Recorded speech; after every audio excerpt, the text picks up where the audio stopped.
All right, so we just kind of finished our first episode, and we've all come back and changed clothes. We're, 3 or 4 days later, we decided, let's do it again, but this is still bothering me. You had made a comment when we weren't filming. I think it was, who was it that made the label comment? I think we had a conversation Yeah. about when you get into drinking bourbon and you have so much expectation based on the label, and it's just curious. I'm curious as if to know, and there's no way to know this, but would our rankings have been different had we known what we were tasting?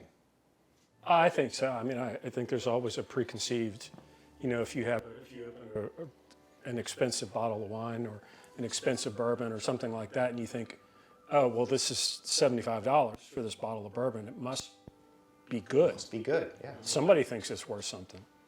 Well, too, it'd be interesting, if you were to revisit it and change either the glassware or how we drank them or the sitting, because I think one of the reasons it ranked more in the middle, it's a lot more muted, and it's new, so it's a lot harder to pick up some of the nuance into it. And so, is that different because it was in a rocks glass versus a Glencairn, or however you say that?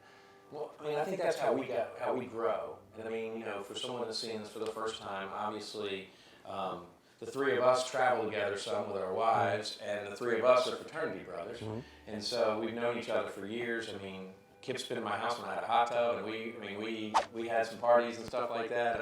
It wasn't that bad. But what's funny is for all that. It was, yeah, it was. But what's funny is when you go and look at this stuff, I mean, all of us would have thought that.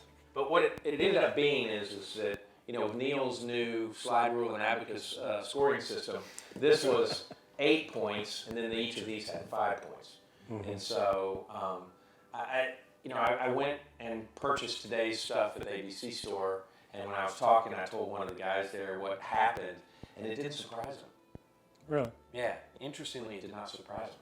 As a utility bourbon, with a little ice, a little water for sipping or make cocktails, that fact, just based on that, I think that influenced our kind of rankings. Right. I mean, I can sip the Old Granddad. I can mix it in a cocktail.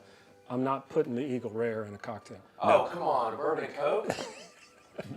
Well, I was going to say, I think everyone's rating of the Old Granddad, too, when we dropped that drop of water in, too, because it blew those alcohols, the phenols off the nose, and that changed it. So, again, if you went back and you didn't do that, those rankings, maybe the Elijah Craig comes up. So I'm going to predict, as we continue to film these episodes and we continue to taste three bourbons blind, right, that this is not going to be the last surprise. No, I don't think so either. And I told you guys how I knew about this one is Bourbon Moth, who's I do the woodcraft stuff, and his name's Jason Hibbs.